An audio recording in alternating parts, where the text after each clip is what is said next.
नमस्कार, आपके साथ मैं हूं रुमाना अलवी और आप सभी दर्शकों का आपके अपने मनपसंद अन्नदाता कार्यक्रम में स्वागत करती हूं। किसान माटी से समृद्ध होते हैं, वे मिट्टी से सोना उपजाते हैं, अपने श्रम से संसार का पेट भरते हैं और मौसम के बदलते मिजाज को पहचान कर अपने कार्य में लगातार जुटे रहते हैं। ऐसे ही भारतीय किसानों को खेतीबाड़ी से जुड़ी हुई बहुत सी नई लाभकारी जानकारी देने के लिए हर रोज सुबह हम आपके साथ आते हैं। तो चलिए कार्यक्रम शुरू करने से पहले देखते हैं क्या है आज के अन्नदाता में।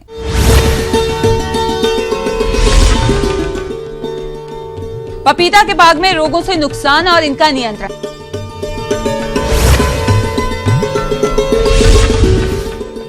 अधिक उपज लेने के लिए ओल की फसल में किए जाने वाले जरूरी कार्य।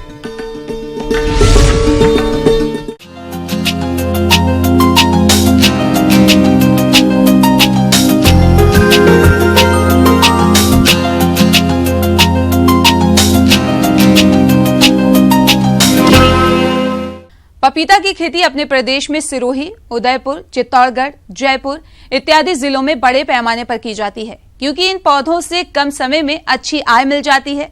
लेकिन पपीता के बाग में इस समय कई प्रकार के रोगों का प्रकोप दिखाई दे रहा है, जिनका अगर समय रहते नियंत्रण नहीं किया गया तो पपीते के पौधों की बढ़वार तो कम होगी ही, साथ ही ऐसे पौधों पर फल भी नहीं लग पाते हैं।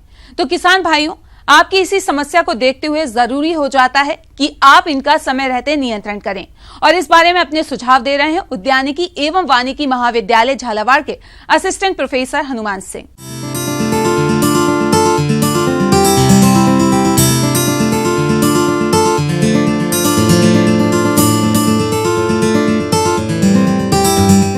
किसान भाइयों, जिन्होंने पपीते का बगीचा लगा रखा है, तो पपीते के बगीचे में अपने को कई सारे कीट और रोगों का सामना करना पड़ता है। उसके अंदर जो मुख्य रोग है, जब शुरुआत वाली अवस्था होती है, अपन जैसे सीडलिंग लगाते हैं तो एक आद्रगलन नामक बीमारी आती है, जिसको डैम्पिंग ऑफ कहते हैं। ये एक फफूंद जनित बीमारी है, जिसके कारण जो पौधा होता है वो बिल्कुल मुरझाता है और ज़मीन के पास वाले हिस्से से काला होकर नीचे की तरफ गिरने लग जाता है। इसको अपन वायर स्टेम सिम्टम कहते हैं। जो इसका जो तना होता है पौधा, ये बिल्कुल तार जैसे पतला हो जाता है और वहाँ से काला हो जाता है। पत्तियाँ हैं वो इसकी मुरझान जैसी अवस्था ले लेती है और धीरे से ये जमीन पे गिर जाता है, जिसको अपन आद्रगलन कहते हैं। बागबान भाइयों, अभी आपने पपीता में लगने वाले रोगों में आद्रगलन के कारण और इसके पहचानने के लक्षणों के बारे में जाना। अब बात आती है कि इस रोग की रोकथाम कैसे करें और बचाव के लिए बागबान कौन कौन से उपायों को अपनाएं। आइए इस बारे में जानकारी लेते हैं। तो इसकी रोकथाम के लिए किसान भाई जब भी नर्सरी लगाए तो नर्सरी का पहले पूरा भूमि का उपचार करें। उस नर्सरी में जितने भी भूमिजनित रोग और बीमारी फैलाने वाले फंगस है, फफूंद है, वो नहीं होनी चाहिए। तो इसके लिए किसान भाई पहले एक पॉलीथीन बिछाएं। उस पॉलीथीन के अंदर फॉर्मेलिन जो एक सॉल्यूशन आता है वो उसके अंदर डाल दें, पानी के अंदर मिला के 2% फॉर्मेलिन का जो सॉल्यूशन बना के, और उसको जमीन को गीली कर दें। फिर उसको पॉलीथीन से कवर कर दें। अब ये फॉर्मेलिन होता है, ये गैस बनाएगा। उस गैस के कारण इसके अंदर जितने भी फफूंद जनित बीमारियां वाले जो फंगस है वो जो भी ज़मीन में होंगे वो ख़त्म हो जाएंगे। जो भी निमेटोड्स होते हैं वो भी सब खत्म हो जाएंगे। जो भी कीड़े हैं वो भी लगभग ख़त्म हो जाएंगे और अपनी जो भूमिका है वो उपचार सफल हो जाएगा, जिसके कारण अपने को जो आद्रगलन की जो समस्या है वो देखने को नहीं मिलेगी। अगर खड़ी फसल में अपने को आद्रगलन की जो समस्या देखने को मिलती है तो इसके लिए अपन स्प्रे करते हैं मेटालेक्सिल 8% प्लस मैनकोजेब 64%, 2 ग्राम प्रति लीटर पानी के साथ में। स्प्रे करते वक्त अपने को 0.5 ml स्टिकर मिला लेना चाहिए। स्टिकर मिलाने की वजह से समान रूप से स्प्रे हो जाता है और उसका जो एरिया होता है, कवरेज होता है, पौधे की जो स्प्रे की जो पकड़ होती है पत्तियों पे वो भी अच्छी रहती है और फैलाव भी अच्छा होता है, जिसके कारण अपने को आर्थिक जो नुकसान हो रहा था बीमारी से, उससे भी अपने को नुकसान कम होता है और फायदा अधिक मिलता है। पपीते में लगने वाला एक मुख्य रोग है लीफ कर्ल, जिससे अधिक नुकसान होता है। तो ये रोग किसके द्वारा फैलता है और इसके पहचान के सही लक्षण क्या है, जो कि इस प्रकार से है। दूसरी जो इसमें समस्या आती है जिसको अपन लीफ कर्ल वायरस कहते हैं। ये जो लीफ कर्ल वायरस होते हैं ये जो सफ़ेद मक्खी से एक रोगग्रस्त पौधे से स्वस्थ पौधे की तरफ फैलते हैं। तो इसके जो नियंत्रण के लिए अपने को जो सफ़ेद मक्खी होती है ये बहुत छोटे रस चूसने वाले कीड़े होते हैं। जब ये रोगग्रस्त पौधे के ऊपर बैठते हैं तो उसके अंदर से जो वायरस होता है वो इनकी लार के द्वारा इसके गट के अंदर चला जाता है। ये वायरस उसकी गट के अंदर मल्टीप्लाई होता है। जब ये दूसरे स्वस्थ पौधे पे बैठती है तो वहाँ पे ये वायरस को छोड़ देती है, जिसके कारण जो स्वस्थ पौधा था वो भी बीमार हो जाता है। पपीता में लीफ कर्ल रोग की पहचान करने के बाद किसान अपने स्तर पर इसकी रोकथाम के लिए कौन कौन से उपायों को अपनाएं, इसके बारे में जानते हैं। तो किसान भाई इसके जो नियंत्रण के लिए, जो लीफ कर्ल के लिए अपने को सफ़ेद मक्खी का नियंत्रण आवश्यक है। तो सफ़ेद मक्खी के नियंत्रण करने के लिए थायोमेथोक्साम 25 WG 0.4 ग्राम 1 लीटर पानी के साथ में, अथवा स्पायरोमेसिफेन 0.06 ग्राम प्रति लीटर पानी के साथ में अपन स्प्रे कर सकते हैं।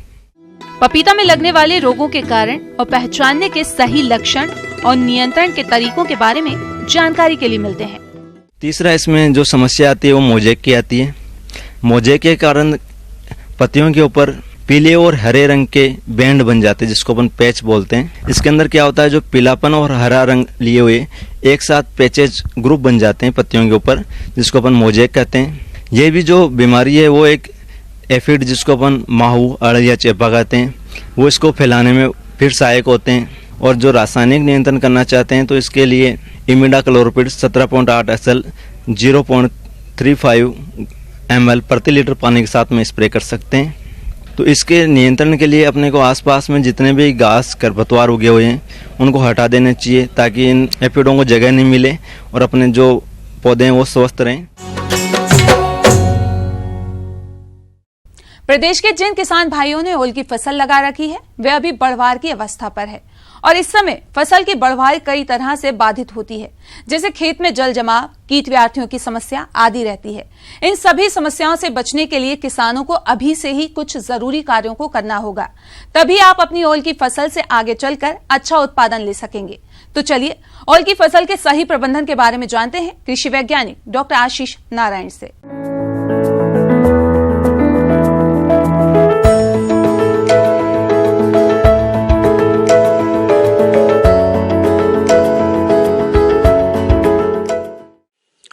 ओल, जिसको हम लोग जिमीकंद के नाम से जानते हैं, एक बहुत ही उपयुक्त किसानों को मुनाफा देने वाली फसल है तथा इस समय जो है वो उसको लगाया है।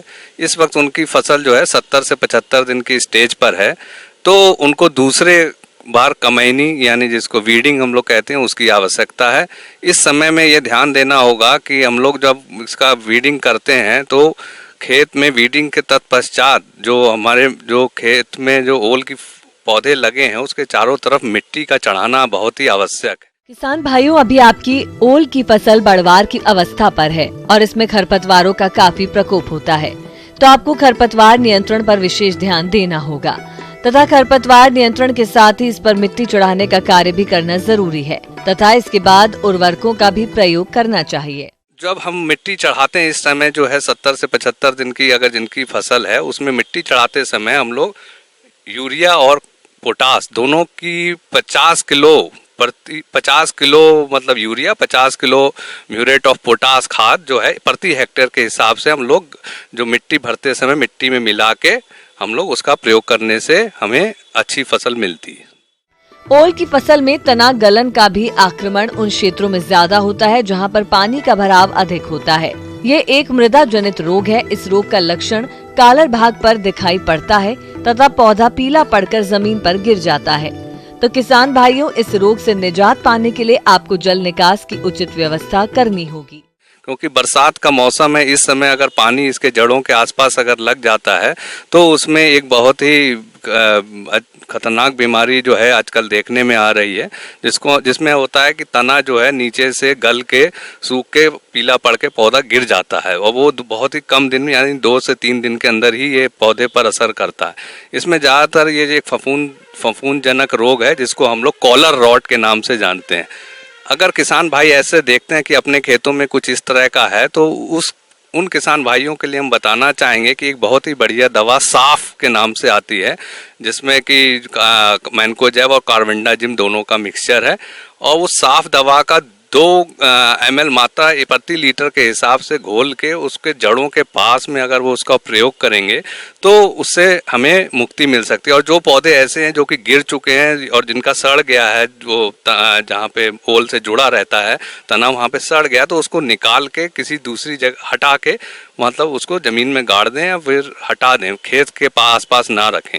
और उसके आसपास के पौधों में खास करके ये जो साफ दवा है उसको पानी में घोल के 2 ग्राम प्रति लीटर के हिसाब से उसके जड़ों में के पास 1-1 लीटर पानी कम से कम उसको डाल के उसको उपचारित कर लें, क्योंकि अगर ये एक बार फैलना शुरू होता है तो वो पूरे खेत पे फैल जाता है। और किसान भाई ध्यान देंगे कि बरसात के दौरान कहीं भी पानी जो है वो खेत में एकत्र नहीं हो। अगर पानी लगता है तो 1 से 2 दिन के अंदर उसे वहाँ से निकालने की समुचित प्रबंधन जरूरी है। अगर ये प्रबंधन नहीं करेंगे तो उनमें ये बीमारियां, फफूंदजनक बीमारियां होने की आशंका बढ़ जाती है। ज़्यादातर ऐसे खेतों में ज़्यादा होती है जहाँ पे लोग बीज उपचारित करके इस तरह का नहीं लगाते। हमने शुरू में बताया है कि जो बीज शुरू में लेते हैं उसको बेविस्टिन या एक दवा और आती है ट्राइकोडर्मा विरिडी, उसका 5 ग्राम प्रति लीटर पानी में घोल के वो या गोबर के घोल में घोल के और उसको उपचारित करने के बाद ही उसका प्रयोग करेंगे तो इस तरह की बीमारियों से बचा जा सकता। साथ ही एक अगर हम लोग नीम की खली अगर या सरसों की खली मिलती है तो 200 ग्राम प्रति गड्ढा या प्रति पौधे के हिसाब से उसका प्रयोग करने से भी इस तरह के फफूंदजनक रोगों से हम लोग बच सकते हैं। किसान भाइयों को ध्यान देना जरूरी है कि ओल की खेती हमेशा एक ही खेत में ना लेते हुए उसको बदल बदल के उसका प्रयोग करना चाहिए, ताकि किसी ज़मीन में अगर वो उसके फफूंद के आ गए हैं लक्षण तो हो सकता है कि दूसरे बार में उसकी जो स्थिति है वो और भी भयावह हो सकती। तो उससे बचने के लिए किसान भाइयों को जहाँ पे इस तरह की कॉलर रॉट की प्रॉब्लम है अपने खेतों को बदल के प्रयोग करना चाहिए।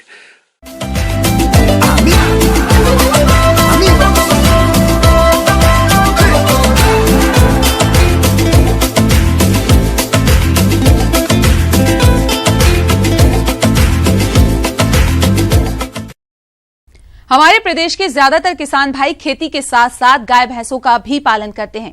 अगर बछड़े या बछड़ियों की बात करें तो जन्म से ही इनकी सही देखभाल रखने से भविष्य में वे अच्छी गाय, भैंस या बैल बन सकते हैं। अगर बछड़े या बछड़ियां स्वस्थ रहते हैं तो उनका वजन लगातार तेजी से बढ़ता है और वो सही समय पर गाय, भैंस या बैल बन पाते हैं, जिससे पशुपालक भाइयों का खर्च उनके पोषण पर कम आता है और सही समय पर किसानों को दूध से आमदनी मिलने लग जाती है। तो पशुओं के नवजात बछड़े या बछड़ियों की देखरेख और प्रबंधन कैसे करना है, आइए जानते हैं पशु विशेषज्ञ डॉक्टर आनंद कुमार जैन से।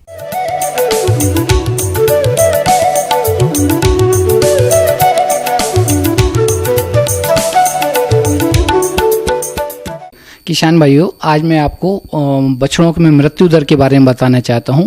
बछड़े जो कि चाहे गाय के हो चाहे भैंस के, उनकी केयर करना बहुत ज़रूरी है, क्योंकि आज आप बाज़ार में गाय या भैंस खरीदने जाते हो तो 2 या 1.5 लाख से कम की कोई ना ही भैंस में अच्छी नस्ल की भैंस मिलती है, ना ही अच्छी नस्ल की गाय मिलती है।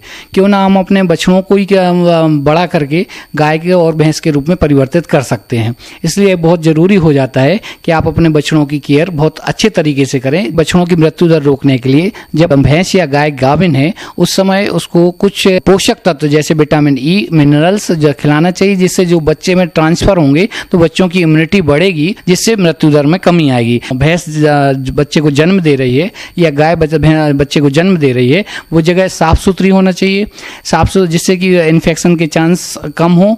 एक और खास बात का ध्यान रखना चाहिए कि जब गाय या भैंस जनने के लिए तैयार हो जाता उस समय आप कैसे लक्षण से पहचान सकते हैं कि गाय या भैंस उसको जन्म देने वाली है। पशु बेचैन हो जाता है, इधर उधर घूमता है और देखता है एक किनारे पे जाके बैठने की, जहां पशु बैठता है एक जो पशु की देखभाल करने वाला व्यक्ति वो 24 घंटे जब तक जब बच्चे का जन्म नहीं हो जाता है वो साथ में रहना चाहिए। क्योंकि कभी कभी जैसे ही भैंस जलती है, खड़े खड़े भैंस जल जाती है तो बछड़ा गिरने के कारण भी उसमें मौत होने के कारण बन सकता है।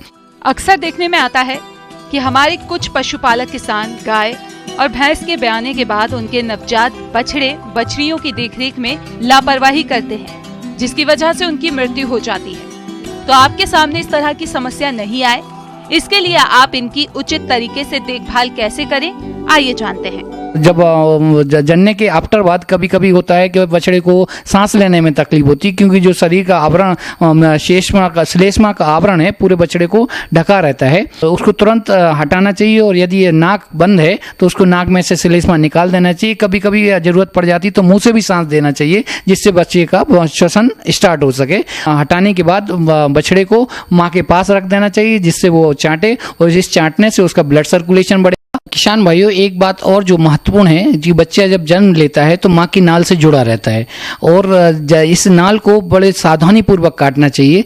सबसे पहले एक अच्छा स्टरलाइज धागे को नाल में बांधना चाहिए, फिर उसको एक फ्रेश ब्लेड से उसको धागे से 3-4 उंगली आगे से काट देना चाहिए। काटने के बाद उसमें टिंचर आयोडीन और टिंचर बेंजोइन वगैरह लगाना चाहिए, जिससे उसमें कोई इन्फेक्शन ना अंदर जा पाए। दूसरा, नाल काटने के बाद एक ध्यान रखना चाहिए कि बछड़े का या कोई भी कुत्ता बिल्ली या फिर कोई भी मैगट टाइप के उसमें ना पड़ने पाए, जिससे वो संक्रमित हो सके। दवाई लगाते रहना चाहिए और हमेशा उसका ध्यान रखना चाहिए जब तक वो सूख ना जाए। और उसके बाद जो खोर है उसके बछड़े को खड़ा करना चाहिए। यदि खोर उसके कुछ प्रॉब्लम है तो उसको ट्रिम करके उसको खड़े होने लायक बनाना चाहिए और उसके बाद उसको माँ का दूध पीने के लिए प्रेरित करना चाहिए और पीछे थन के पास उसका मुंह लगाना चाहिए, जिससे वो माँ का दूध पी सके। और जैसे ही जब बछड़ा जन्म लेता है उसके 6 घंटे के अंदर उसको माँ का दूध जरूर मिल जाना चाहिए, जिसको अपन को खीस कहते हैं या कोलेस्ट्रम जिसको विज्ञान की भाषा में कहा जाता है। ये जो खीस है ये नवजात बछड़े के लिए अमृत के समान काम करता है। यदि 6 घंटे के अंदर खीस आप समय पर पिला देते हैं तो बछड़ों की मृत्यु दर कम हो जाती है, ऐसा विज्ञान के द्वारा रिपोर्ट किया गया है। और दूसरा एक इम्पॉर्टेंट और पॉइंट है, उसको जो कोलेस्ट्रम की मात्रा है वो फिक्स होना चाहिए, वो शरीर के वजन के 1/10वें भाग के अनुसार पिलाना चाहिए। ज्यादा मात्रा में कोलेस्ट्रम पिलाने से वो उसमें दस्त होने की शिकायत बन जाती है। यदि दस्त हो जाते हैं तो कुछ दिनों बाद कृमिनाशक दवाई एल्बेंडाजॉल या फेनबेंडाजॉल उसके शरीर के वजन के हिसाब से डॉक्टर की सलाह अनुसार दिया जा सकता है।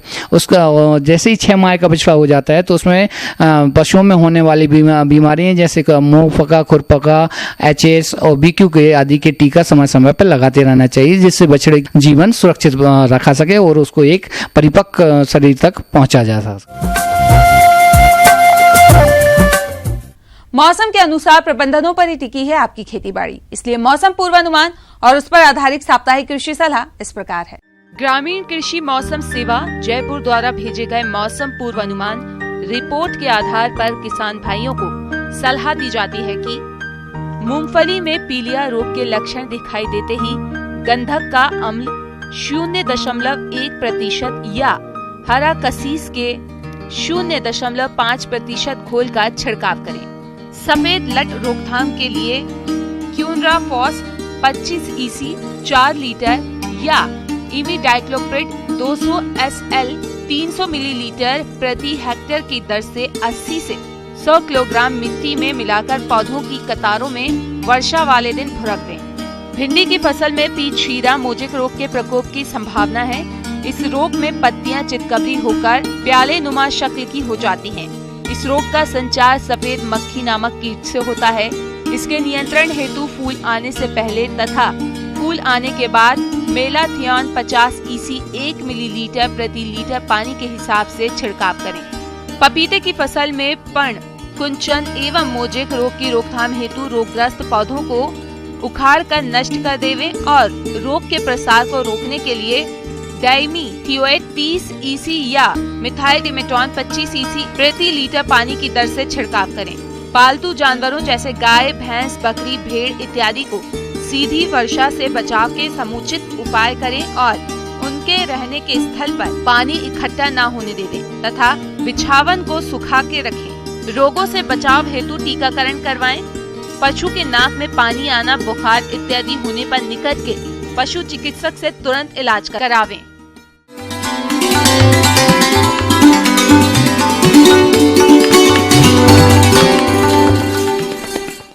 जॉन डियर अन्नदाता हेल्पलाइन निशुल्क फोन संपर्क सेवा के माध्यम से आपके द्वारा पूछे गए प्रश्नों में से 1 या 2 महत्वपूर्ण प्रश्न हम अपने कार्यक्रम में शामिल करते हैं। इसी के तहत आज का चयनित प्रश्न और उसका जवाब इस प्रकार है। अन्नदाता निशुल्क फोन संपर्क सेवा के माध्यम से पूछे गए प्रश्नों में से आज हमने जिस प्रश्न को कार्यक्रम में शामिल किया है उससे पूछा है जिला झालावाड़ के कृषक प्रवीण कुमार ने। आप एक्वेरियम में रंगीनी मछलियों के पालन के बारे में जानकारी चाहते हैं। तो प्रवीण कुमार जी, आपकी जानकारी है तो प्रस्तुत है कार्यक्रम का यह अंश।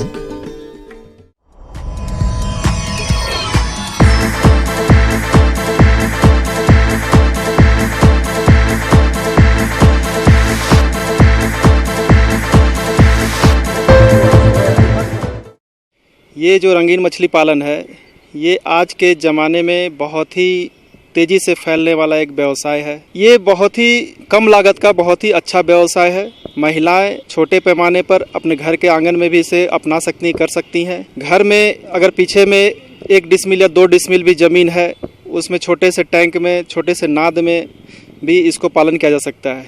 इसके लिए आपको प्रशिक्षण लेने की आवश्यकता होती है। प्रशिक्षण के उपरांत आपको मछली दी जाती है, एक प्लास्टिक का फाइबर का टैंक दिया जाता है, उसमें एरेटर दिए जाते हैं और हैंडनेट दिए जाते हैं।